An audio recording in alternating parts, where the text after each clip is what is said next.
Hello students, welcome to Dakshina e classroom. So guys, how are you all? I hope आप लोग अच्छे होंगे और बहुत अच्छे से पढ़ाई कर रहे होंगे। अगर नहीं कर रहे हैं तो स्टार्ट करो। अभी अगर आपका मोटिवेशन कम हो रहा है तो फिर से उसको लेकर के आओ और पढ़ाई करो, क्योंकि कुछ नया सीखने के लिए हमें डेडिकेटेडली पढ़ना तो पड़ेगा ही ना। और अगर हमें एग्जाम निकालनी है अच्छी रैंक से तो हमें पढ़ना पड़ेगा। तो वो डेडिकेशन अपने अंदर लाओ, मोटिवेशन अपने अंदर लाओ, है ना। हर कोई आपको अपने लेक्चर की शुरुआत में ये बताता होगा, ताकि आपका जो अगला 1 आवर का जो लेक्चर है वो प्रॉपरली आप मोटिवेशन से पढ़ें। तो अभी जैसे ये लेक्चर स्टार्ट हो रहा है तो इससे पहले भी अपने दिमाग को सेट कर लो कि for 1 hour I have to listen it carefully, और अच्छे से मुझे नोट्स बनाने हैं। तो हम लोग अपना लेक्चर स्टार्ट करते हैं। तो फ्रिक्शन के 3 लेक्चर हमारे हो चुके हैं और अभी इस लेक्चर में we will solve some more problems. Friction में कुछ और नहीं है, we will have just different kinds of problems, उन्हीं को हम सॉल्व करेंगे। तो जैसे आज 1-2 प्रॉब्लम, कुछ प्रॉब्लम्स अभी करेंगे और फिर हम लोग चेंज करेंगे type of problem, and then we will start solving some different kinds of problem.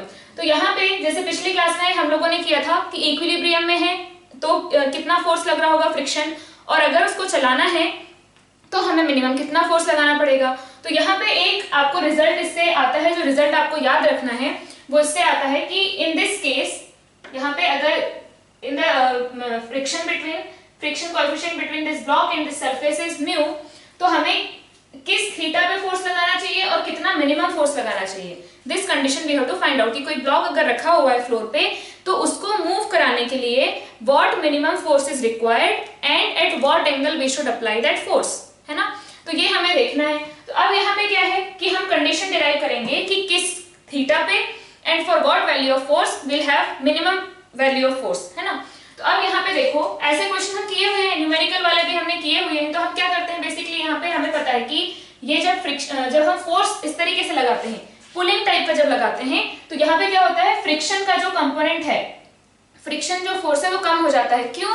Because यहाँ पे नॉर्मल की वैल्यू कम हो जाती है। यही तो देखा था हमने कि जब आप उसको ब्लॉक को पुल कर रहे हैं तो फोर्स का एक कंपोनेंट आ रहा है अपवर्ड डायरेक्शन में, तो वहां पे जो कांटेक्ट, जो इंटरेक्शन होगा, it will become little weaker. तो यहाँ पे नॉर्मल फोर्स क्या हो जाता है, नॉर्मल फोर्स डिक्रीज हो जाता है, because of which friction acting will be, maximum friction will get decrease. और इस केस में जो फॉरवर्ड डायरेक्शन में फोर्स है वो हमें कम रिक्वायर्ड होता है टू मूव दैट ब्लॉक। लेकिन आप अगर पुशिंग फोर्स की बात करो, हमने किसी ब्लॉक को ऐसे पुश करके धक्का देने की कोशिश की, हम उसको इस तरह से एंगल पे दे करके हम उसको आगे बढ़ाने की कोशिश कर रहे हैं, then what will happen, the component of the value of friction will increase. Why? Because हम क्या कर रहे हैं, नॉर्मल फोर्स बढ़ा रहे हैं, interaction between the surfaces has become stronger. तो उस केस में क्या होता है, फ्रिक्शन बढ़ जाता है। तो इसलिए हम लोगों ने देखा है कि किसी भी ऑब्जेक्ट को पुल करना इज इजियर, पुल करके उसको आगे बढ़ाना इज इजियर, लेकिन अगर आप पुश करके आगे बढ़ाने की कोशिश करो तो थोड़ी सी ज्यादा डिफिकल्टी होती है हमें। तो ठीक है, अभी हम यहाँ पे डिराइव करते हैं। तो हम लोगों ने क्या देखा था कि इस फ्रिक्शन के इस फोर्स के 2 कंपोनेंट्स आएंगे, F cos theta and F sin theta. ठीक है, अब यहाँ पे अगर हम इस पे देखें, इस डायरेक्शन में mg लगेगा और यहाँ पे नॉर्मल लगेगा। This block is not moving in this direction, it means mg is equal to n plus f sin theta, और यहां से हमारे पास आया n is equal to mg minus f sin theta, है ना। अब फ्रिक्शन क्या आ जाएगा, फ्रिक्शन की maximum value will be mu into n, which is mu mg minus mu f sin theta. Clear है यहाँ तक? हमने क्या निकाला, नॉर्मल। इस डायरेक्शन में हमने mg, इस direction net force equals to 0 किया, इससे हमारे पास आ गया normal equals to mg minus f sin theta. f is next क्या आएगा, mu n, mu mg minus mu f sin theta. अब अगर हमें देखना है कि व्हाट मिनिमम फोर्स, तो हम लोग वर्ज ऑफ स्लाइडिंग वाला केस ले लेंगे, and if we increase the value of force beyond that particular point, verge of sliding पे जो भी force will get on the verge of sliding वाली कंडीशन लगा करके will get a value of force. If we increase the value of force further तो क्या होगा, block will start moving. तो यहाँ पे क्या लिखेंगे हम, Fs max is equal to, forward direction में फोर्स क्या है, F cos थीटा है, तो हमारे पास आया mu n which is mu mg minus mu f sin theta is equal to F cos theta. ठीक है, ये वैल्यू आई हमारे पास। अब यहां से if I want to write the value of force, तो हम क्या लिखेंगे, f वाले टर्म को एक साइड कर लो, तो क्या बनेगा, इसको हम इधर लेके गए तो हम लोगों ने लिखा म्यू mg ठीक है, अगर हम इसको इधर लेके जाएंगे तो क्या बनेगा, F cos theta plus mu F sine theta, F cos theta plus mu F sine theta. तो क्या बनेगा, एफ की वैल्यू क्या आ जाएगी, यहाँ पे आया F cos theta into mu F sine theta. F को हमने बाहर निकाला, एफ इज कॉमन, तो अंदर क्या बचेगा, cos theta plus mu sine theta. उसको यहाँ नीचे ले आओ तो नीचे क्या आएगा, कॉस थीटा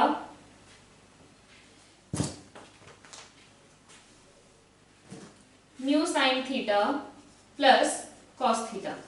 ठीक है, अब mu M and G, mu M and G, once we have taken the block और दिस सरफेस, तो फिर यहाँ पे क्या हो जाएगा, mu is constant, mu is fixed, M is fixed, G is fixed. Clear है, तो हमें क्या करना है, we want this force to be minimum. हम चाहते हैं कि हमें कम से कम फोर्स लगाना पड़े और ब्लॉक चल पड़े, लेकिन तो उसके लिए हमें क्या करना पड़ेगा, this force should be minimum. इसका मतलब this has to be minimum. अगर इसको मिनिमम करना है, ये तो क्या है, कांस्टेंट है, इसको हम कुछ नहीं कर सकते, तो इसको मिनिमम बनाने के लिए ये क्या होना चाहिए, दिस शुड बी मैक्सिमम। ये क्या होना चाहिए, ये मैक्सिमम होना चाहिए। क्लियर है, तो अब हमारे पास क्या आया, for F two be minimum, for F two be minimum क्या कंडीशन है, mu sine theta plus cos theta should be maximum, है ना, mu sine theta plus cos theta should be maximum. Clear है ये चीज। अब इसकी मैक्सिमम वैल्यू आपको ट्रिग्नोमेट्री में बताया गया होगा कि अगर आपके पास a sin theta plus b cos theta type का अगर आपके पास फंक्शन है तो उसकी मैक्सिमम वैल्यू क्या होती है, उसकी मैक्सिमम वैल्यू होती है under root a square plus b square, है ना।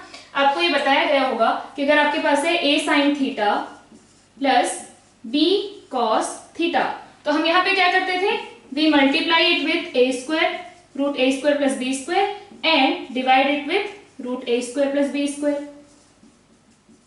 ठीक है ना, यहां से अगर इसको कॉमन लोगे, ये और ये कैंसिल हो जाएगा, तो ऊपर और नीचे in numerator and in denominator if you multiply with the same value, तो इस फंक्शन पे कोई फर्क नहीं पड़ेगा, वो सेम ही रहेगा। ठीक है, तो अब यहाँ पे हमने क्या लिखा, इसको हमने लिख दिया cos अल्फा और इसको हमने लिख दिया साइन अल्फा, है ना। तो ये क्या बन गया, sine theta cos alpha plus cos theta sine alpha.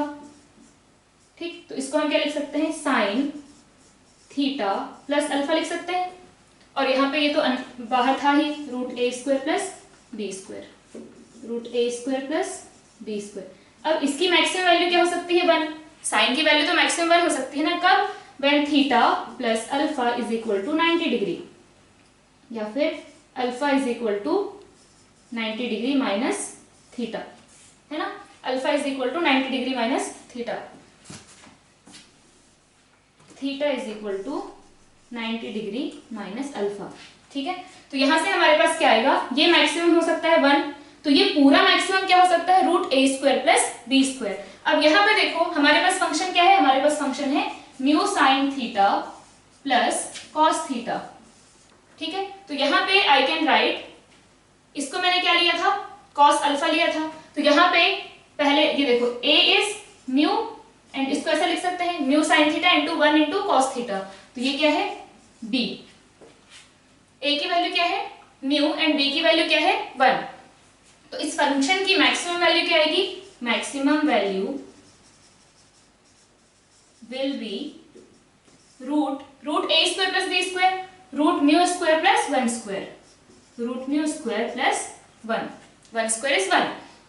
तो इसकी maximum value will be root mu square plus 1, and यहाँ पे हमारे पास क्या आ रहा है, अल्फा जो आ रहा था, यहाँ पे देखो हमने यहाँ पे लिखा है cos alpha is equal to a divided by root a square plus b square, cos alpha is a divided by root a square plus b square, and sin alpha is b divided by root a square plus b square। तो I can write tan alpha is equal to sin alpha by cos alpha, b divided by root a square plus b square divided by basically sin alpha by cos alpha, which is equal to b by root a square plus b square divided by a by root a square plus b square। तो यहाँ से क्या आ गया, b by a, tan alpha is equal to b by a। अब यहाँ पे आई can write, alpha को I can write 90 minus theta, तो tan 90 माइनस थीटा अल्फा को आई कैन राइट ना 90 minus theta is equal to b by a. tan 90 minus theta is cot theta is equal to b by a. तो इसका मतलब कि theta is equal to, या फिर आप अगर tan में लिखने की बात करो तो tan क्या आ जाएगा हमारे पास, tan theta is equal to a by B, है ना, tan theta is equal to a by B. So I can write theta is equal to tan inverse a by B. ठीक, तो हमारे पास यहाँ पे क्या आ रहा है कि ये जो फंक्शन है a sin theta plus b cos theta, a sin theta plus b cos theta was a function, हमें निकालनी थी इसकी मैक्सिमम वैल्यू। तो इसकी मैक्सिमम वैल्यू क्या आई, root a square plus b square, and we wanted to know कि at what angle of theta, at what value of theta we are going to get the maximum value. तो maximum value की condition क्या है, maximum value की condition है ये, ठीक है, यहाँ पे ये क्या है, sine theta plus alpha is equal to, हम 1 बोल रहे हैं, ये मैक्सिमम कब होगा, जब theta plus alpha is equal to 90 degree होगा, मतलब theta is equal to 90 minus alpha. अब मैंने यहाँ से अल्फा निकाला और फिर फाइनली मैंने थीटा निकाल लिया।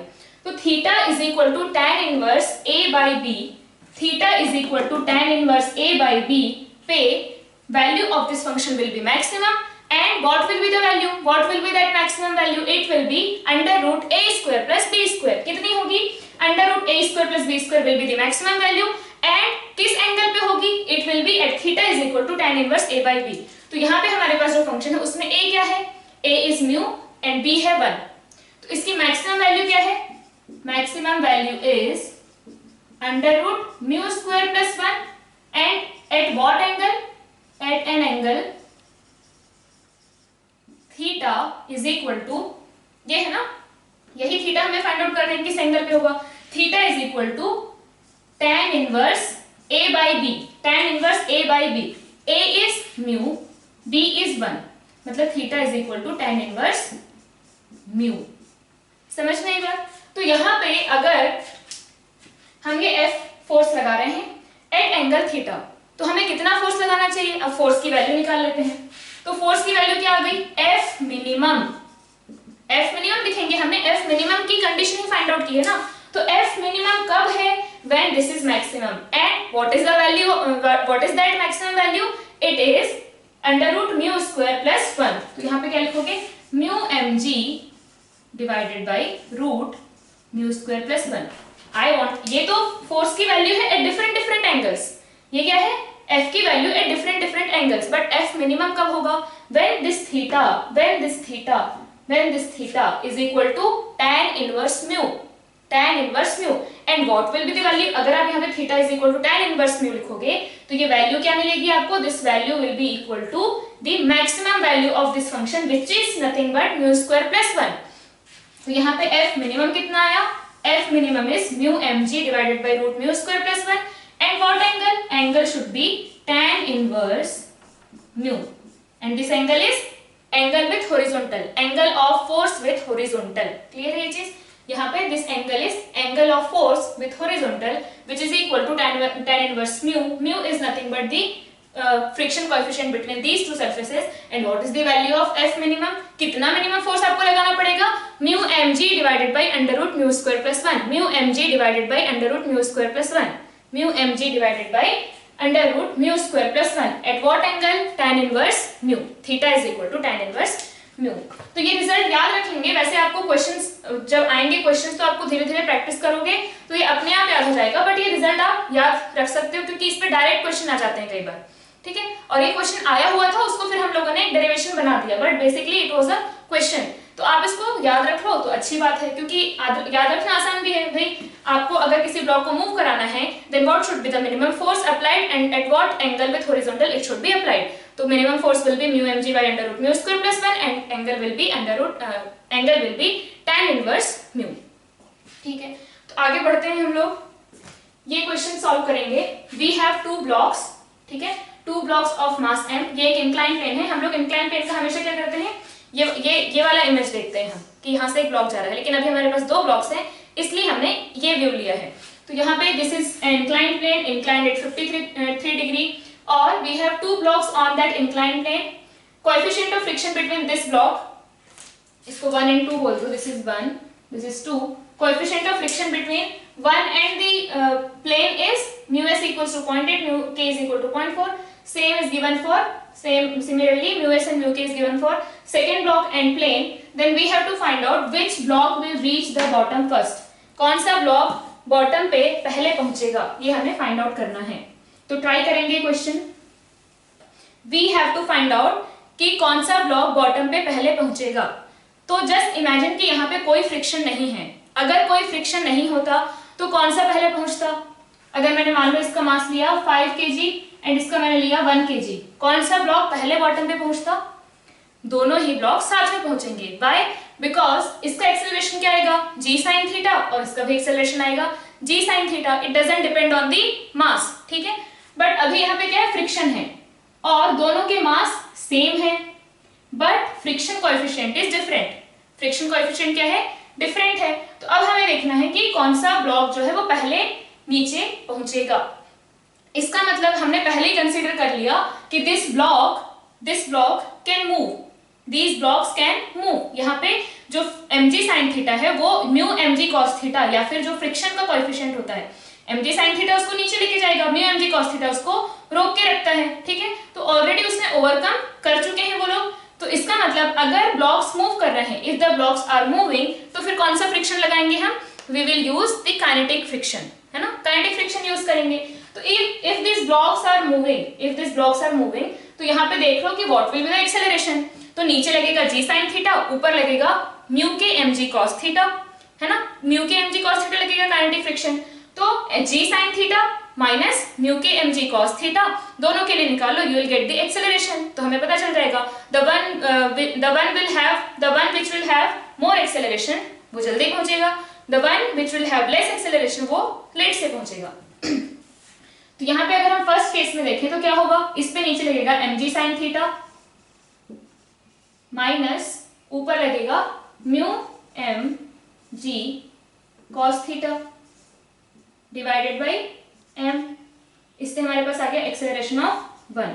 तो a1 कितना आया हमारे पास, m तो कैंसिल हो जाएंगे. ठीक है, g sin थीटा, तो यहाँ पे sin थीटा हमारे पास क्या है 53, g है 10 इंटू 4/5 कितना आएगा 8 माइनस म्यू 1 कितना है, म्यू के 1 इज 0.4.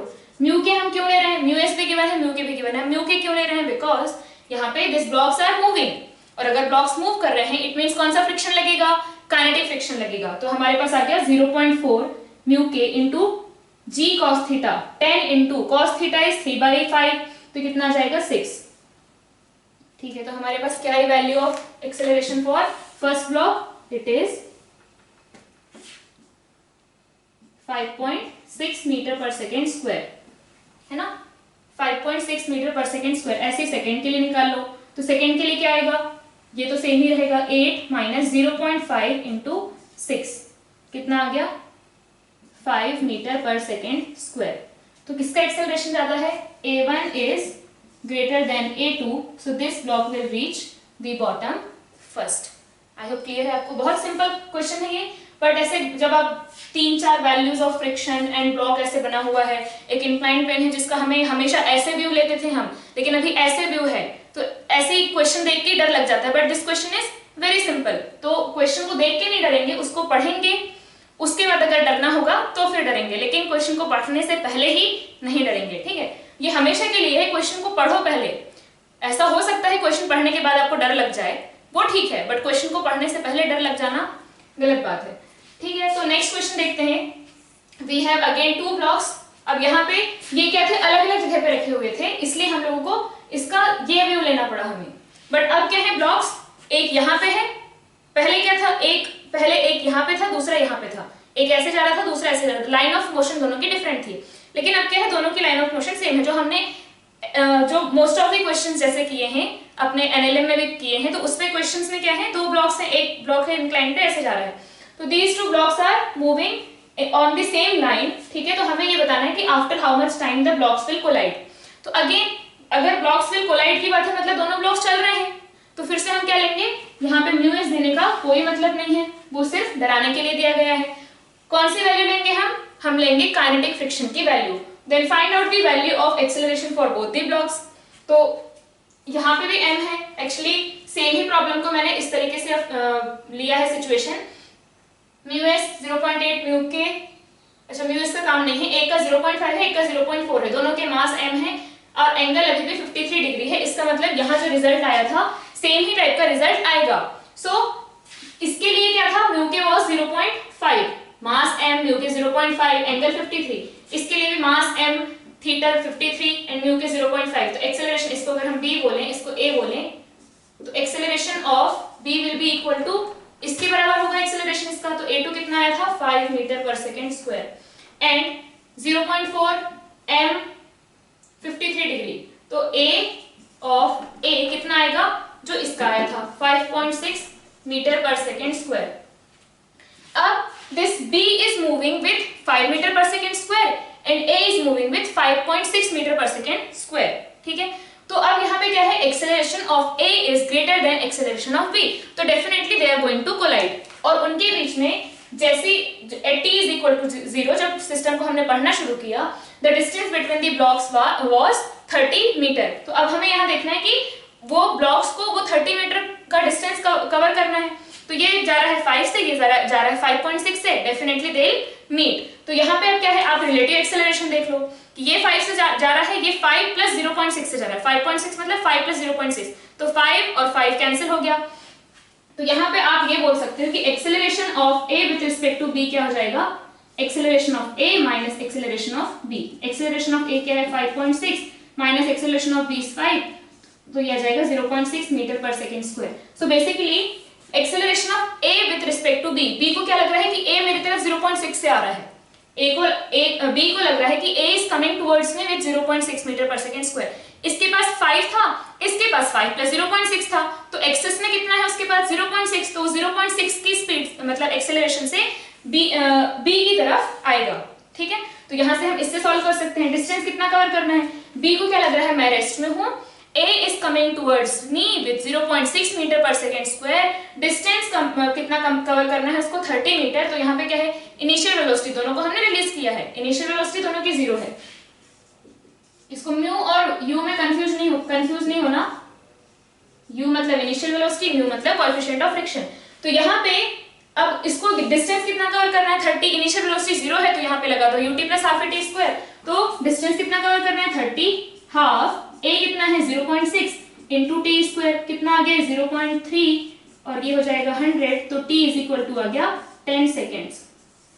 तो 10 after 10 second they will be moving together, है ना, आफ्टर 10 सेकेंड क्या हो जाएगा, they will be moving together. अब यहाँ पे आफ्टर 10 सेकेंड क्या होगा, भाई ये 5 से जा रहा था, ये 5.6 से जा रहा था, तो ये मिल जाएंगे, दोनों कोलाइड हो जाएंगे। और उसके बाद फिर क्योंकि जो नीचे वाला ब्लॉक है वो तो 5.6 से नहीं जा सकता ना, तो फिर दोनों क्या करेंगे, एक कॉमन एक्सेलरेशन से दोनों ऐसे कांटेक्ट में रहेंगे and both will move with a common acceleration, दोनों फिर साथ में चलेंगे। क्योंकि a का एक्सेलरेशन ज्यादा है, ठीक है, बट वो b को ऐसे एकदम उसको धक्का मार के निकल तो नहीं जाएगा ना, तो दोनों क्या होंगे, कांटेक्ट में आ जाएंगे and then both will move with a common acceleration, ठीक है। इसके बाद हम नेक्स्ट प्रॉब्लम्स देखते हैं। In the next question it is given that we have two blocks m1 and m2 and coefficient of kinetic friction between m1 and inclined plane is mu k1 and coefficient of friction between m2 and inclined plane is mu k2. Then we have to find out the acceleration of the blocks and tension in the string in two cases. First case is when mu k1 is greater than mu k2 and second case is mu k1 is less than mu k2, ठीक है।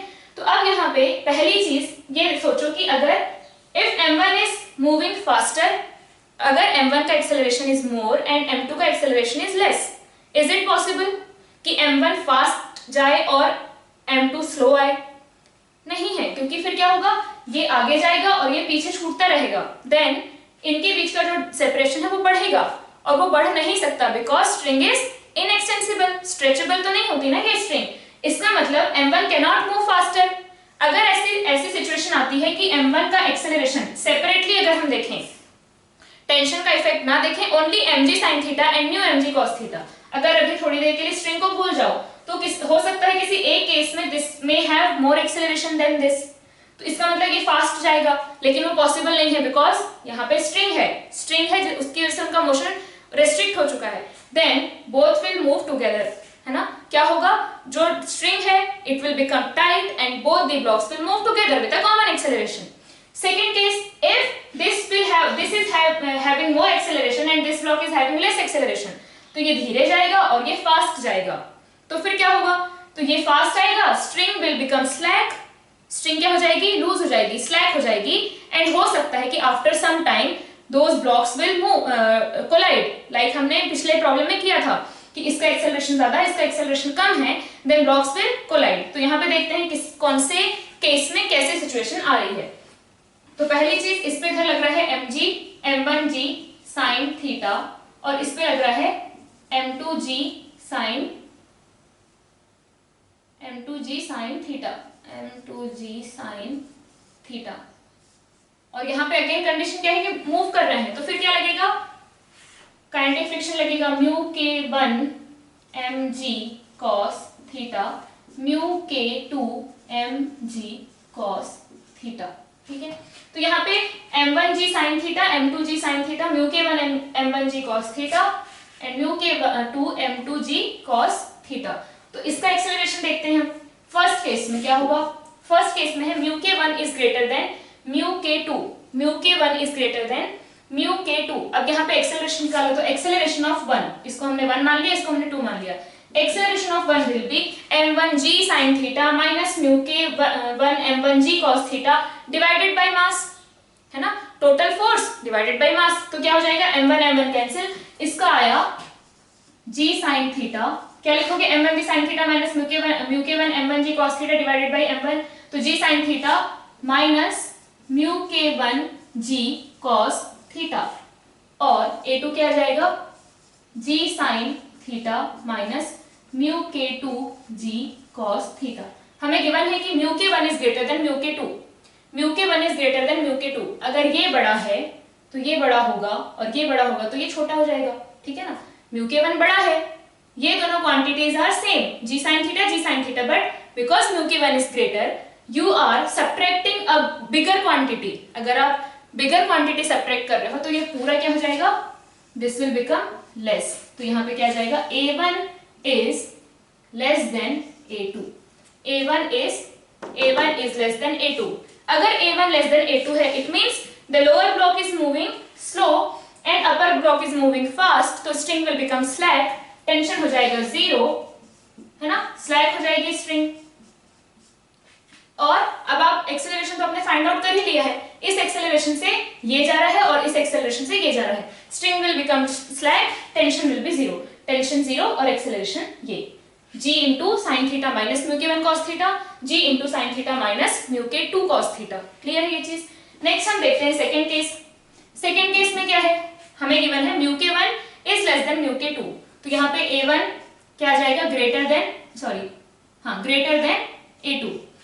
Acceleration तो same ही रहने वाला है, g sin theta minus mu k1 g cos theta, g sin theta minus mu k2 g cos theta. यहाँ पे given है mu k1 is less. Mu k1 is less मतलब ये छोटा है और ये बड़ा है. Mu k1 is less, it means this is small, this is big.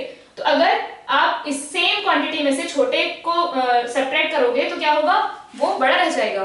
Clear है? तो a1 is greater then a2 मतलब lower block is moving faster, upper block is moving slower. This is not possible. This is not possible. यहाँ लिख लेंगे this is not possible. Why? Because string is inextensible. तो यहाँ पे this cannot move faster and this cannot move slower. ठीक है? तो उस कंडीशन में क्या होगा? वो स्ट्रिंग ये फास्ट जाने की कोशिश कर रहा था लेकिन स्ट्रिंग टाइट हुई and now because string is now tight, तो उसको हम क्या मान सकते हैं? जब स्ट्रिंग टाइट है तो उसको आप रॉड की तरह ट्रीट कर सकते हो, है ना? एकदम ऐसे स्टिफ होगी तो आप उसको रॉड की तरह ट्रीट कर सकते हो. तो अब क्या होगा? पूरा का पूरा सिस्टम साथ में जाएगा. क्लियर है? तो यहाँ पे इनका क्या होगा? Common acceleration. तो मैंने मान लिया इनका कॉमन एक्सेलरेशन है a. अब कॉमन एक्सेलरेशन कैसे फाइंड आउट करें? So now you can take m1 plus string plus m2 as a system. यहाँ पे लिख लो both will move with a common acceleration. Both will move with a common acceleration. With a common acceleration. अब यहाँ पे क्या होगा? दोनों same acceleration से जा रहे हैं तो हमने क्या किया? मैंने ले लिया system m1 plus m2 plus string is a system. तो क्या बन जाएगा? T1 and T2 tension in the string will become internal force. ठीक है? Either you can use m1g sin theta minus t minus mu k1 m1g cos theta is equal to m1a. Block 1 के लिए लगाओ equation, block 2 के लिए लगाओ equation t plus m2g sin theta minus mu K 2 m2g cos theta is equal to m2 into a। फिर उसके बाद t को कैंसिल करो, उसके बाद a निकालो। क्यों करना है उतना? हम क्या करेंगे, पूरे को एक सिस्टम ले लेंगे, tension will become internal force m1g sin theta minus t plus m2g sin theta minus mu के 1 m1g cos theta minus mu K 2 m2g cos theta. Clear है? तो यहाँ पे क्या होगा, टेंशन कैंसिल हो जाएंगे। तो बेसिकली क्या है, अगर आप इक्वेशन लिखो m1g sin theta minus t minus mu k1 m1g cos theta, ये फोर्सेस लग रहे हैं इस पे, ठीक है, प्लस यहाँ पे t था ऑपोजिंग, यहाँ पे t है supporting, t plus m2g cos theta minus mu k2 m2g cos theta, sorry ये sin थीटा होगा, ठीक है। तो यहां से हमारे पास क्या आया, टी कैंसिल हो गया, is equal to m1 plus m2 into a। यही होगा, net force on the system is equal to total mass of the system into acceleration of the system. तो इसी को हम लोग क्या करते हैं, टेंशन यहां बन जाता है इंटरनल, तो हमने डायरेक्ट क्या किया, m1g sin theta plus m2g sin theta minus mu के 1 m1g cos theta minus mu K 2 m2g cos theta, यही आया, ये देखो, ठीक है। तो यहां से हमारे पास एक्सेलरेशन आ गया a is equal to m1g यहां पे आ जाएगा sin थीटा माइनस म्यू के 1 cos theta plus m2g sin theta minus mu K 2 cos theta divided by m1 plus m2, ठीक है। This will be the acceleration. ये result आपको कुछ याद रखने की जरूरत नहीं है, ये बस एक प्रॉब्लम की तरह है, हमने सॉल्व किया है, कंडीशन हमें ऐसे गिवन थी। तो एक्सेलरेशन इस कॉमन एक्सेलरेशन से both the blocks will move, है ना, दोनों क्या होंगे, साथ में चलेंगे। इसी में मैंने एक न्यूमेरिकल प्रॉब्लम दिया है और आपके जो वैल्यूज हैं, न्यूमेरिकल वैल्यूज, वो अभी भी मैंने सेम ही लिया है। m है यहाँ पे 0.5 0.4, दूसरे केस में 0.4 एंड दिस इज 0.5।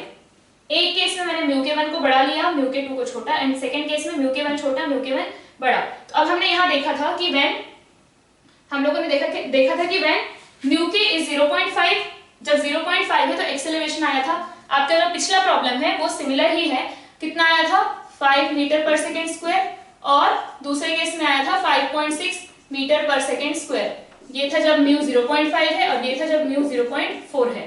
तो फर्स्ट केस में क्या होगा, a1 acceleration of 1 will be how much, 1 के लिए कोएफिशिएंट ऑफ फ्रिक्शन है 0.5, तो क्या होगा, a1 will be 5 and a2 will be 5.6। Is this possible? ये 5 से चले और ये 5.6 से चले, हाँ पॉसिबल है, ऐसा केस हमने किया भी है, बस वहां पे बीच में स्ट्रिंग नहीं थी, ठीक है। तो ये पॉसिबल है, string will get slack, tension will be 0। Second case में a1 will be 5.6 and a2 will be 5, मतलब ये भागने की कोशिश कर रहा है और ये बेचारा स्लो है, तो string will become tight, both will move with same acceleration. अब एक्सेलरेशन क्या आ जाएगा, a will be mg sin theta 2mg sin theta कितना है, 3/5, ठीक है, माइनस इसके लिए फ्रिक्शन और इसके लिए फ्रिक्शन। तो यहाँ पे सेकंड केस में वैल्यू क्या है, 0.4 mg cos theta, sin theta is 4/5, cos theta is 3/5, ठीक है। इसके लिए क्या है, इसके लिए value of friction, kinetic friction is 0.4 mg cos theta, minus इसके लिए लिखो 0.5 इंटू m इंटू 10 इंटू 3/5, क्या आया हमारे पास, डिवाइडेड बाय क्या करेंगे, total mass of this system is 2m, acceleration will be m से m गया, यहाँ पे आ गया 2 2 2, कितना बन जाएगा ये, 16 माइनस, अच्छा 2 से इसको कैंसिल कर दो, यहाँ से 2, यहाँ से 2 और यहाँ से 2, ये आया 8 minus 1.2 minus 1.5, this will be the acceleration of the system, ठीक है। हमने क्या किया, दोनों का 2mg sin थीटा, इसके लिए फ्रिक्शन एंड इसके लिए फ्रिक्शन, और और उसके बाद हमने माइनस कर दिया। ये कितना आ गया हमारे पास 8 माइनस 2.7 कितना आ जाएगा 5.3 मीटर पर सेकेंड स्क्वायर। 5.3 मीटर पर सेकेंड स्क्वायर के एक्सेलरेशन से दोनों चलेंगे। इसका था 5.6, इसका था 5। इन लोगों ने क्या किया, इन लोगों ने सॉर्ट आउट किया प्रॉब्लम और फिर एक कॉमन एक्सेलरेशन 5.3 मीटर पर सेकेंड स्क्वायर से दोनों चलने लगे। क्लियर है ये चीज। अब इसी में क्या करना है, आप क्या करोगे, टेंशन फाइंड आउट करोगे। टेंशन कैसे फाइंड आउट करेंगे, तो किसी एक का सिस्टम ले लो आप, m1g sin theta minus T minus μk1 m1g cos theta is equal to ma। आपको इसका एक्सेलरेशन पता है विच इज इक्वल टू 5.3। इसका m1g sin थीटा पता है, इसके ऊपर काइनेटिक फ्रिक्शन की वैल्यू पता है, you can find out the value of tension. तो ये आपका होमवर्क है, इसको तुरंत अभी ये इसको लिखने के बाद तुरंत यहाँ पे टेंशन की वैल्यू फाइंड आउट करेंगे, पॉज करेंगे वीडियो, टेंशन की वैल्यू फाइंड आउट करेंगे, उसको भी लिखेंगे। ठीक है, चलिए बच्चों हम लोग next type of problem start करते हैं।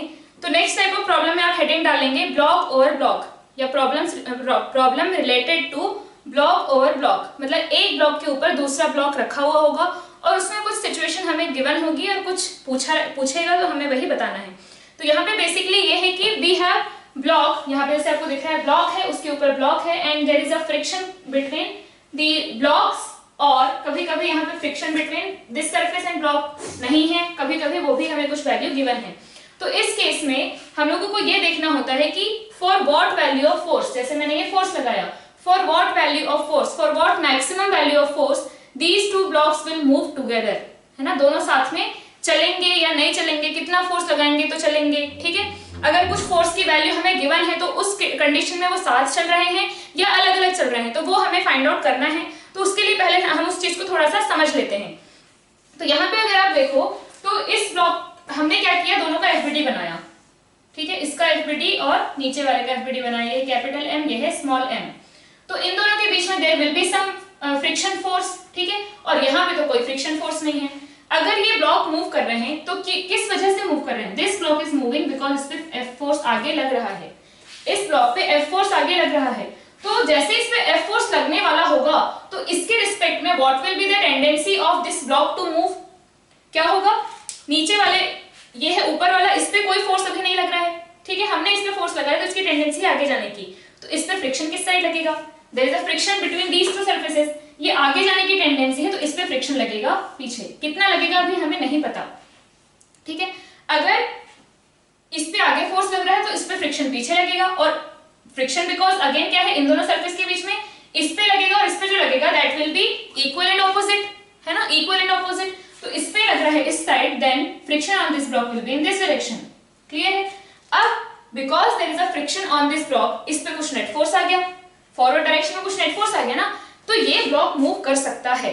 देखते हैं, तो अब जैसे मैंने टू ब्लॉक सिस्टम लिया, अब यहाँ पे क्या है, ये एक सरफेस है और ये एक सरफेस है, ये एक सरफेस है एंड ये एक सरफेस है, ये एक सरफेस है, इतनी सारी सरफेसेस है हमारे पास।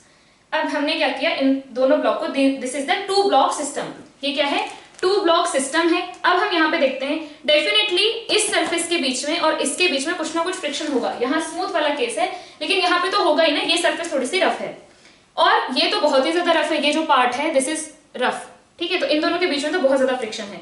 अगर इसको और इसको अगर रखें, इस तरीके से रखें, देन फ्रिक्शन इज लेस, थोड़ा सा स्मूथ है।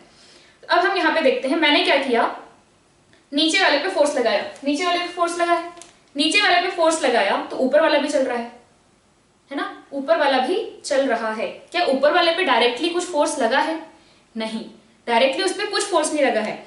तो नीचे वाले पे मैंने फोर्स लगाया तो ऊपर वाला भी चल रहा है। Why the upper block is moving, ये चल रहा है बिकॉज इन दोनों के बीच में फ्रिक्शन है और फ्रिक्शन का वो जो कंपोनेंट है वो उसको आगे लेके जा रहा है, फ्रिक्शन फोर्स। इस पे net force in horizontal direction is only one force which is friction. इस पे क्या है, F minus F, capital F minus small f, this is friction force, this is external force. अब ये चल रहा है, ऊपर वाला भी चल रहा है बिकॉज ऊपर वाले पे लग रहा है फ्रिक्शन। अब मैंने क्या किया, मैंने ये सिस्टम लिया, ठीक है। अच्छा, इसी को लेते हैं, इसमें एक और चीज देखते हैं। अब मैंने क्या किया, अभी हम थोड़ा सा फोर्स लगा रहे थे और लेके आ रहे थे, अब मैंने क्या किया, थोड़ा ज्यादा फोर्स लगाया, तो तब भी क्या हो रहे हैं, ये दोनों साथ में चल रहे हैं। मैंने फोर्स बढ़ा दिया, फिर भी दोनों साथ में चल रहे हैं। अब हम लेते हैं ये सरफेसेस, तो अभी तो ये चल रहा है, चलो ठीक है, ठीक है। अब मैंने फोर्स बढ़ाया तो क्या हो गया, ये इस पे स्लाइड हो गया, दिखा स्लाइड होता हुआ। अगर हमारे पास लंबी सरफेस होती चलाने के लिए तो क्या होता है, ये इसको पीछे छोड़ देता और आगे निकल जाता। तो इसका मतलब क्या हुआ कि डेफिनेटली इनके बीच में जो फ्रिक्शन लग रहा था, फर्स्ट केस में इनके बीच जो फ्रिक्शन लग रहा था वो बहुत ज्यादा था। तो जब हमने इस फोर्स को बढ़ाया तो इसका एक्सेलरेशन बढ़ गया, इस फोर्स को जब हम बढ़ाएंगे तो इसका एक्सेलरेशन बढ़ेगा। और अगर स्मॉल एम और कैपिटल एम को साथ चलना है, it means they must have the same acceleration, तभी तो साथ चल पाएंगे, नहीं तो कोई ना कोई पीछे छूट जाएगा। सो अगर मैंने फोर्स बढ़ाया, इसका एक्सेलरेशन बढ़ गया, और यहाँ पे जो फ्रिक्शन था, ये फ्रिक्शन तो लिमिटेड है ना, इसको आप इनफाइनाइट तक तो बढ़ा नहीं सकते, इस फोर्स को आप इनफाइनाइट तक बढ़ा सकते हो। It means this block can have maximum acceleration is equal to infinite, है ना, it can have maximum acceleration is equal to infinite, but this cannot have maximum acceleration is equal to infinite, इसका कुछ ना कुछ limited है acceleration. तो अगर हमने क्या किया, इसको एक ऐसा एक्सेलरेशन दिया which is very high and ये उस एक्सेलरेशन की वैल्यू तक नहीं पहुंच पाया, तो क्या होगा, बेचारा पीछे छूट जाएगा और आप ये जो आप इस ब्लॉक को लेकर के आगे भाग जाओगे, जो कि हमने इस केस में देखा। यहाँ पे हम देख पा रहे हैं because these two surfaces are smoother, जो पिछला केस था, पिछला केस क्या था, ये दोनों हैं, इस केस में फ्रिक्शन ज्यादा है। इट मींस इस पे अगर हम डायरेक्ट फोर्स ना भी लगाएं फिर भी इस पे फ्रिक्शन थोड़ा सा ज्यादा लगेगा, it means it can have more acceleration. तो अगर हमने फोर्स को बढ़ा भी दिया तो भी क्या हो रहा है, दोनों साथ में चल रहे हैं। लेकिन अगर मैंने ये केस लिया और उतना ही बढ़ा हुआ फोर्स लगाने की कोशिश की, ये स्लाइड हो गया। व्हाई? बिकॉज फ्रिक्शन अब इन दोनों के बीच में डिक्रीज हो चुका है, maximum value of friction decrease हो चुकी है। So maximum acceleration of upper block क्या हो गया, लिमिट हो गया एक बहुत छोटी वैल्यू पे ही, इसलिए हमने जब इसको आगे बढ़ाने की कोशिश की तो ये पीछे छूट गया। ठीक है, इसको इस तरीके से समझो कि दो लोग अगर साथ में दौड़ रहे हैं, if they want to run together, तो क्या करना पड़ेगा भाई, एक है, मान लो एक बहुत अच्छा रनर है, ठीक है, और दूसरा थोड़ा सा पैर में जिसके मोच लगी हुई है। अब अगर उन दोनों को साथ में दौड़ना है तो रनर को किसके हिसाब से दौड़ना पड़ेगा, runner has to run according to the person जो कि स्लो है। साथ में दौड़ना है तो इसको खुद को रेस्ट्रिक्ट करना पड़ेगा। ठीक है भाई, ये इनफाइनाइट एक्सेलरेशन से भाग सकता है, but if you want to go together, अगर आपको साथ जाना ही है, देन इसको क्या करना पड़ेगा, this block will have to, या फिर इस पर्सन को इसके हिसाब से चलना पड़ेगा। ये बोलेगा कि भाई मेरे हिसाब से चलो तभी तो साथ दौड़ पाएंगे ना। तो यहाँ पे क्या होगा, इसको अब इसका एक्सेलरेशन ठीक है मैक्सिमम है, लेकिन क्या होगा कि इसको इसके हिसाब से चलना पड़ेगा तभी दोनों साथ में दौड़ पाएंगे। अगर एक्सेलरेशन ऑफ वन, किसी एक का एक्सेलरेशन ज्यादा हो गया और दूसरा जो है वो अपना एक्सेलरेशन बढ़ा ही नहीं सकता क्योंकि उसके पैर में मोच लगी हुई है, इसके पास सिर्फ फ्रिक्शन है, it can not increase its acceleration beyond a certain limit, एक वैल्यू के बाद ये अपना एक्सेलरेशन नहीं बढ़ा सकता, तो ये क्या होगा, पीछे छूट जाएगा। तो यहाँ पे हम लोगों को ये देखना पड़ेगा कि भाई अगर मैंने कोई फोर्स लगाया, अगर मैंने इस पे कोई फोर्स लगाया तो कुछ ना कुछ एक्सेलरेशन आएगा। ठीक है, if this block can have that acceleration with the help of this friction force, अगर इस ब्लॉक के पास जो एक्सेलरेशन है मैक्सिमम एक्सेलरेशन, वो इसके एक्सेलरेशन, इसका जो एक्सेलरेशन उसके बराबर हो सकता है, तो ये क्या करेगा, इसके साथ दौड़ लेगा।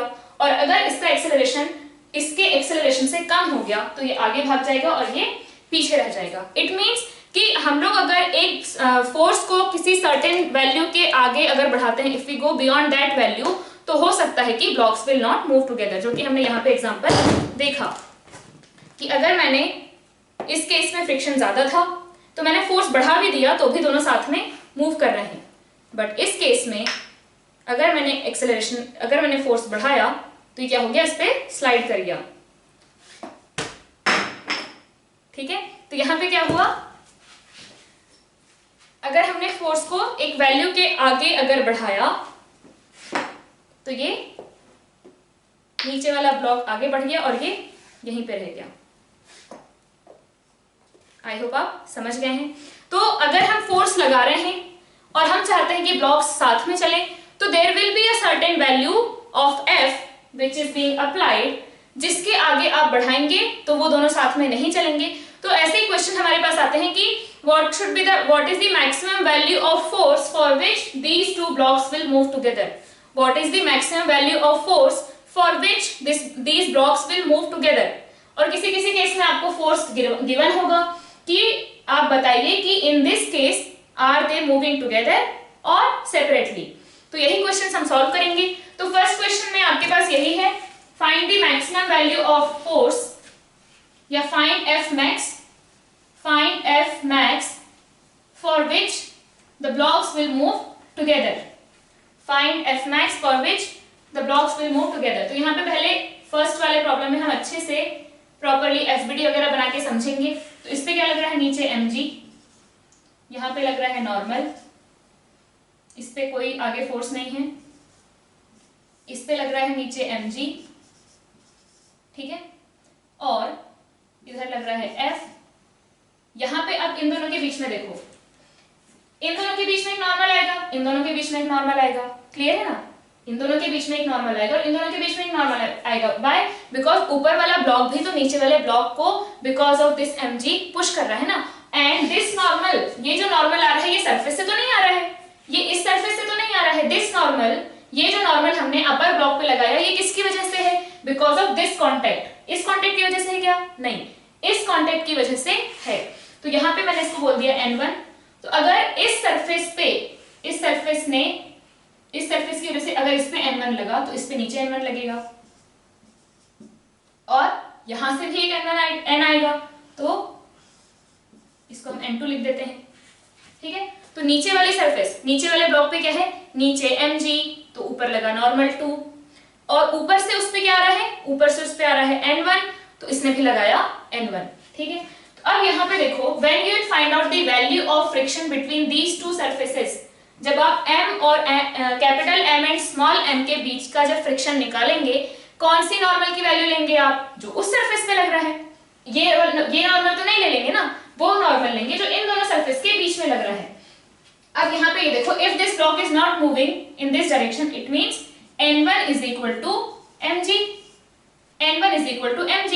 और इस पे अगर देखो तो क्या लिखोगे, mg plus n1 is equal to n2। नीचे क्या लग रहा है, नेट फोर्स mg, n1 भी नीचे लग रहा है, n2 ऊपर लग रहा है, तो हमारे पास n2 इज इक्वल टू क्या आ गया, n2 is equal to mg plus n1। तो mg plus small mg, m plus m into g is equal to value of n2।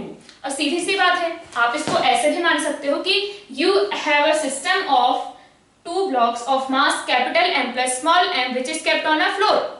तो यहाँ पे नॉर्मल क्या लग रहा होगा, इस सरफेस पे नॉर्मल क्या लग रहा होगा, टोटल नीचे फोर्स कितना लगा, m plus m into g downward, and this system is not moving in this direction, it means यहां से जो नॉर्मल आएगा that will be equals to capital M plus small m into g, और वही हमारे पास आया है। तो आप ऐसे भी कर सकते हो, लेकिन अगली बार से हम ऐसे नहीं करेंगे, अगली बार से हम क्या करेंगे, directly this system is not moving in this direction, it means m plus m into g is equal to normal on this from this surface, clear है। अब यहाँ पे तो स्मूथ है, there is no friction from this surface, लेकिन इनके बीच में होगा। तो जब ये ब्लॉक इधर मूव करने की टेंडेंसी है तो इस पे फ्रिक्शन लगेगा इन दिस डायरेक्शन और इस पे फ्रिक्शन लगेगा इन दिस डायरेक्शन। तो अब अगर हम बात करें तो यहाँ पे मैक्सिमम वैल्यू ऑफ फ्रिक्शन क्या है, Fs max is mu into n which is equal to mu into mg। कितना आ रहा है, मैक्सिमम वैल्यू ऑफ फ्रिक्शन है mu into mg। इसका मतलब अगर इसके ऊपर मैक्सिमम फोर्स upper block पे there is only possible force which is friction, there is no other force acting on the upper block in horizontal direction। तो इसका acceleration horizontal direction में है which is because of this force, और ये force क्या है, limited है। अगर ये फोर्स लिमिटेड है it means acceleration of block is limited. तो एक्सेलरेशन ऑफ ब्लॉक क्या हो जाएगा, a max will be equal to उस पे नेट फोर्स जो मैक्सिमम लग रहा है डिवाइडेड बाय इट्स मास, तो कितना आ गया, it is mu g. Maximum acceleration of upper block is mu g, वो म्यू जी एक्सेलरेशन से ज्यादा चल ही नहीं सकता, ठीक है। तो अगर उनको साथ में चलना है तो this block can have a max is equal to infinite, इसका तो इनफाइनाइट हो सकता है। बट अब हम ये बात कर रहे हैं, हम चाहते हैं कि ब्लॉक्स विल मूव टुगेदर, अगर उनको साथ में चलना है तो हमें फोर्स को, इस फोर्स को रेस्ट्रिक्ट करना पड़ेगा। This block can have maximum acceleration mu mg, it means the whole system will have maximum acceleration is equal to mu mg, तभी वो साथ में चलेंगे। इट मींस फॉर, लिख लेंगे, for blocks to move together, for blocks to move together, what should be the acceleration of system? Acceleration of system should be mu into g, क्योंकि mu g से acceleration of system, this is maximum, इससे कम रख सकते हो, definitely आप कम रख सकते हो, but maximum you can have mu g acceleration of the system. If you will try to have acceleration of this block, or if you apply a force which will cause acceleration of this block greater than mu g, तो क्या होगा, ये तो mu g से चलेगा, ये रह जाएगा, ये चला जाएगा आगे, क्योंकि इसका acceleration greater than mu g है, और ये पीछे रह जाएगा, then they will not move together. तो maximum acceleration of the system can be mu g, ठीक है. अगर maximum acceleration of the system is mu g, तो अब ये देखो कि force कितना लगेगा सिस्टम पे. तो अगेन आप क्या मान लो कि I have a block of mass capital M plus small m. I can say कि ये ब्लॉक को हम मान सकते हैं एक सिस्टम जिसका मास है capital M plus small m. Now आपने जब इस पूरे को एक सिस्टम माना, तो यहाँ पे क्या होगा, ये जो फ्रिक्शन लग रहा है, ये फ्रिक्शन आगे, ये फ्रिक्शन पीछे, कैसे बन जाएंगे, इंटरनल फोर्स. हमको नहीं पता कि वहां पे 2 ब्लॉक्स हैं, हमें बस ये पता है कि आई have a block of mass m plus m जिस पे फोर्स लग रहा है F, ठीक है, and it should have acceleration is equal to mu g, ठीक है. If both are moving together, इसका मतलब दोनों को हमने एक सिस्टम मान लिया, it means I have a system of mass m plus m which is moving together. तो हाँ, और उसका मैक्सिमम एक्सेलरेशन कितना हो सकता है, म्यू जी. तो हमारे पास मैक्सिमम फोर्स आ जाएगा. इस पे फोर्स लग रहा है सिर्फ आगे, which is equal to F.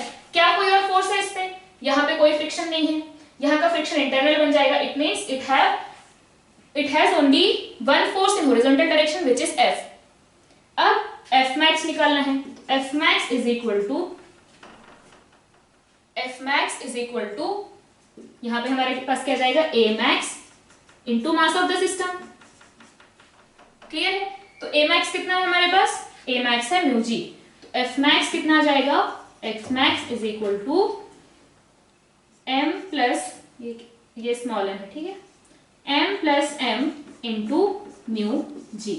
This is the maximum value of force जिस पे up to which the blocks will move together.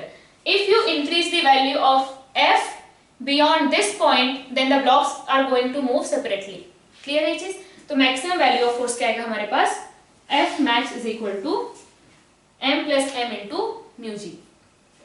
अब इस क्वेश्चन में सॉल्व करेंगे, इसको लिख लेंगे अच्छे से, इसके बाद इस क्वेश्चन में सॉल्व करेंगे. For the given condition find out if the blocks are moving together, ठीक है. Find out if the blocks are moving together, तो कॉमन एक्सेलरेशन फाइंड आउट करो. Find out that common acceleration. If they are not moving together, then find out the separate acceleration, ठीक है. इसको try करेंगे, pause करेंगे और try करेंगे. तो इस केस में जब आपको ऐसे क्वेश्चंस गिवन हो, तो उसमें कुछ स्टेप्स लिख लेंगे पहले. तो first step, consider that the system is moving together. Consider that the blocks are moving together. Consider that the blocks are moving together. Find out the common acceleration. Find out the common acceleration. Next step, now find out the value of friction. Find out the value of friction acting between the surfaces required to move with calculated acceleration. Find out the value of friction acting between the surfaces required to move with the calculated acceleration. Full stop. If the value of friction is in the range, ठीक है, if the value of friction is in the range, then the system will move together. If the value of friction is in the range, then the system will move together. If not, then the system will move separately. Third, if system is moving separately, then consider the friction acting between the surfaces. Then consider friction acting between the surfaces as kinetic friction. ठीक है, क्यों? अगर ये separately move कर रहे हैं, it means दोनों अलग अलग तरीके से चल रहे हैं. It means they have a relative motion between them. ठीक है, ये स्लाइड हो रहे हैं एक दूसरे पे. That is the condition of sliding. क्या हो रहा है, स्लाइड हो रहे हैं एक दूसरे पर। अगर एक दूसरे पे स्लाइड हो रहे हैं इट मींस कौन सा फ्रिक्शन लगेगा, काइनेटिक फ्रिक्शन लगेगा। तो थर्ड लिख लिया आपने, consider it as kinetic and calculate the acceleration separately, calculate the acceleration separately. तो यहां पे अब इसमें हम फाइंड आउट करेंगे।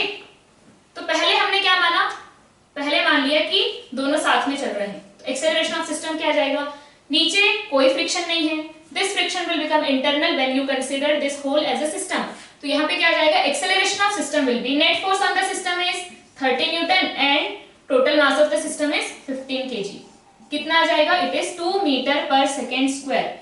Acceleration of the system is 2 metre पर second square. It means if they are moving together, कितने एक्सेलरेशन से चलेंगे, 2 मीटर पर सेकेंड स्क्वायर से चलेंगे।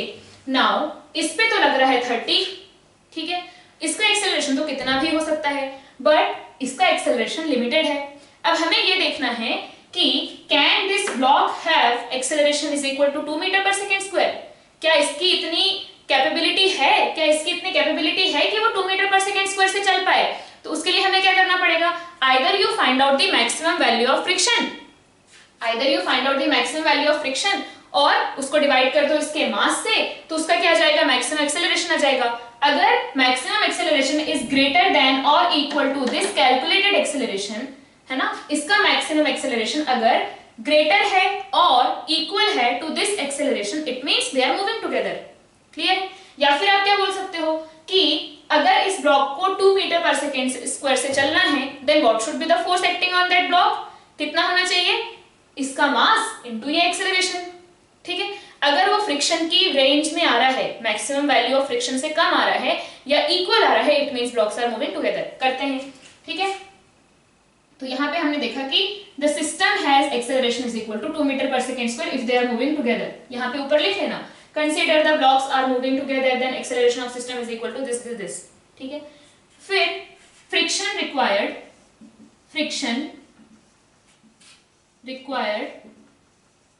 For block 5 kg to move with a is equal to 2 metre पर second square. अगर पूरा सिस्टम 2 मीटर पर सेकेंड स्क्वायर से चल रहा है तो ये भी 2 मीटर पर सेकेंड स्क्वायर से चल रहा है।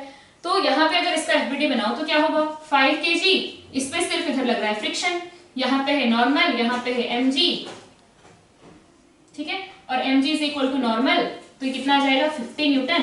तो यहाँ पे बिटवीन या फिर इन सरफेसेस के बीच में फ्रिक्शन नॉर्मल जो एक्ट हो रहा है वो कितना है 50 न्यूटन। तो फ्रिक्शन की मैक्सिमम वैल्यू कितनी आ जाएगी, फ्रिक्शन की मैक्सिमम वैल्यू है 0.5 into 50 is equal to 25 newton. ठीक है, तो इस ब्लॉक पे मैक्सिमम फ्रिक्शन लग सकता है 25 न्यूटन। क्लियर है ये चीज। नाउ इस एक्सेलरेशन से चलने के लिए फोर्स रिक्वायर्ड, यहाँ पे फोर्स रिक्वायर्ड लिख दो, force required for block 5 kg to move with acceleration is equal to 2 metre पर सेकेंड स्क्वायर। क्या हो जाएगा, F net कितना होना चाहिए उस पे, मास of the block into acceleration of the block कितना होना चाहिए 10 न्यूटन। तो इसको अगर 2 मीटर पर सेकेंड स्क्वायर से चलना है, इसको अगर 2 मीटर पर सेकेंड स्क्वायर से चलना है तो इसके ऊपर नेट फोर्स कितना होना चाहिए, ये होना चाहिए 10 Newton, mass into acceleration 10 Newton. क्या हमारे पास 10 न्यूटन फोर्स अवेलेबल है, Can friction provide 10 Newton force? Of course, यहाँ पे हमारे पास n is equal to कितना, F max is equal to कितना आ रहा है 25 न्यूटन। मतलब हमारे पास तो बहुत सारा है, 25 है, हमें कितना चाहिए सिर्फ 10। It means यहाँ पे क्या आया, force required is less than or equal to, मतलब ये सेटिस्फाई कर रहा है, less than or equal to F max on 5 kg। It means blocks will move together with what acceleration, with a is equal to 2 metre पर second square. ठीक है, कितने से चलेंगे 2 मीटर पर सेकेंड स्क्वायर से। क्लियर। फ्रिक्शन कितना लग रहा होगा इनके बीच में, यहाँ पे अगर साथ में चल रहा है इसका मतलब ये नहीं कि उनके बीच में फ्रिक्शन नहीं लग रहा, भाई फ्रिक्शन लग रहा है। अगर ये दोनों साथ में चल पा रहे थे, why, because they have some friction between them. यहाँ पे क्या हो रहा है, इनके बीच में फ्रिक्शन लग रहा है, इजीली स्लाइड नहीं हो पा रहे हैं। लेकिन ये नहीं चल पा रहे थे साथ में, जब हमने एक फोर्स एक लिमिट से बढ़ा दिया तो क्यों, क्योंकि फ्रिक्शन यहाँ पे कम पड़ गया उनको साथ चलने में। तो यहाँ पे क्या होगा, फ्रिक्शन कितना एक्ट हो रहा होगा, friction is equal to 10 newton is acting between the blocks. अब अगर आपको इसमें क्या कहते हैं उसको वेरीफाई करना है कि friction is equal to 10 newton सही आया कि नहीं, तो इस पे लगा के देख लो। इसका अगर आप एफबीटी बनाओ तो क्या होगा, ये है 10 kg, इस पे लग रहा है इधर 30 न्यूटन और हमने बोला कि इधर उस पे फ्रिक्शन लग रहा है 10 न्यूटन, ठीक है। तो यहाँ पे क्या हो जाएगा, net force on this system block कितना आया 30 माइनस 10 डिवाइडेड बाई मास कर दो 10, कितना आया 2 मीटर पर सेकेंड स्क्वायर। सही तो है ना। अगर हमने फ्रिक्शन 10 न्यूटन लगाया तो इसका एक्सेलरेशन भी कितना आ रहा है 2 मीटर पर सेकेंड स्क्वायर आ रहा है। कितना आ रहा है 2 मीटर पर सेकेंड स्क्वायर।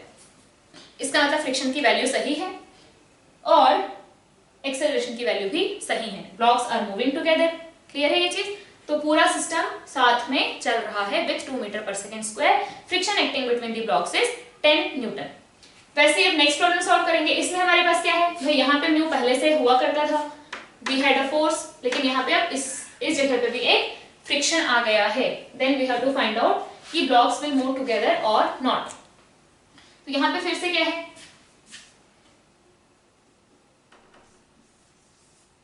यहाँ पे 5 kg, इस पे लगेगा नीचे 50 और यहाँ पे normal is equal to 50 newton. ठीक है, mg is equal to normal हो गया। इस पे 10 kg का देखो नीचे लगेगा mg और यहां से लगेगा नॉर्मल, यहां से एक लगेगा नॉर्मल, यहां से क्या लगेगा mg जो कि 100 न्यूटन है, यहां से n1 लग रहा है कितना 50, तो n2 कितना आएगा, n2 will be equal to 150 newton, है ना। 100 न्यूटन और ये 50 न्यूटन, तो n2 कितना होगा 150 न्यूटन। और अगर ऐसे देखना है तो 5 + 10 हो गया 15, टोटल फोर्स नीचे लगेगा 150 न्यूटन, तो नॉर्मल नीचे वाली सरफेस से नॉर्मल कितना लगेगा 150 newton. n2 is equal to 150 newton, n1 is equal to 50 newton. तो यहाँ पे you can find out the maximum value of friction here and maximum value of friction here.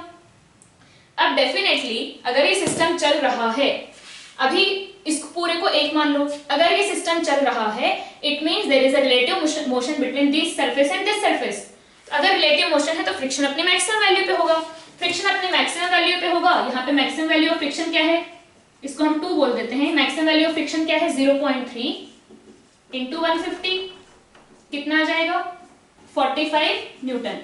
तो इस पे क्या हो रहा है, इस साइड लग रहा है 60 न्यूटन और इस साइड लग रहा है 45 न्यूटन। तो अब अगर हम मान लें कि पूरा सिस्टम साथ में चल रहा है, पूरा सिस्टम साथ में चल रहा है, force on the system in this direction is 60 newton and in this direction is 45 newton. तो हम लोग acceleration of the system find out कर सकते हैं। Acceleration of the system will be a system is equal to 60 minus 45, 60 minus 45 divided by total mass 15, कितना आ गया 1 metre पर सेकेंड स्क्वायर। कितना आया 1 मीटर पर सेकेंड स्क्वायर हमारे पास आ गया। Acceleration of the system is 1 metre पर सेकेंड स्क्वायर।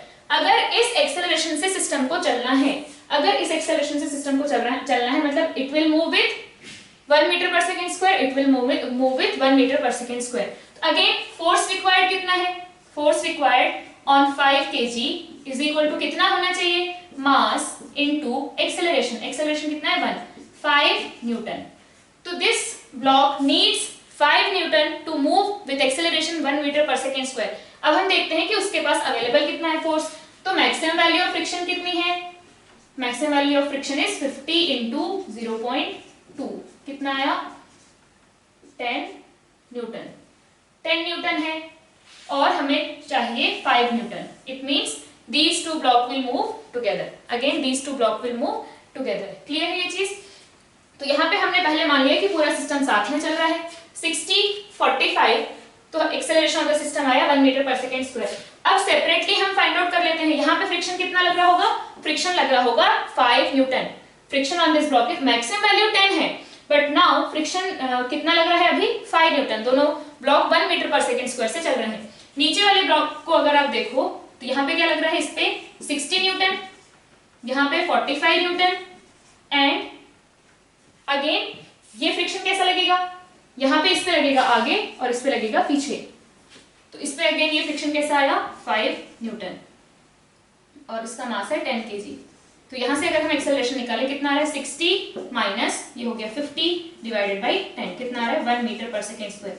ठीक है, यहाँ से भी सही आ रहा है। इट मीन्स इस सरफेस पे तो लग रहा होगा 45 न्यूटन, क्योंकि यहाँ पे तो रिलेटिव मोशन है ही ना, दिस सिस्टम इज मूविंग और ये फ्लोर तो फिक्स्ड है, तो यहाँ पे रिलेटिव मोशन है तो फ्रिक्शन अपनी मैक्सिमम वैल्यू पे होगा।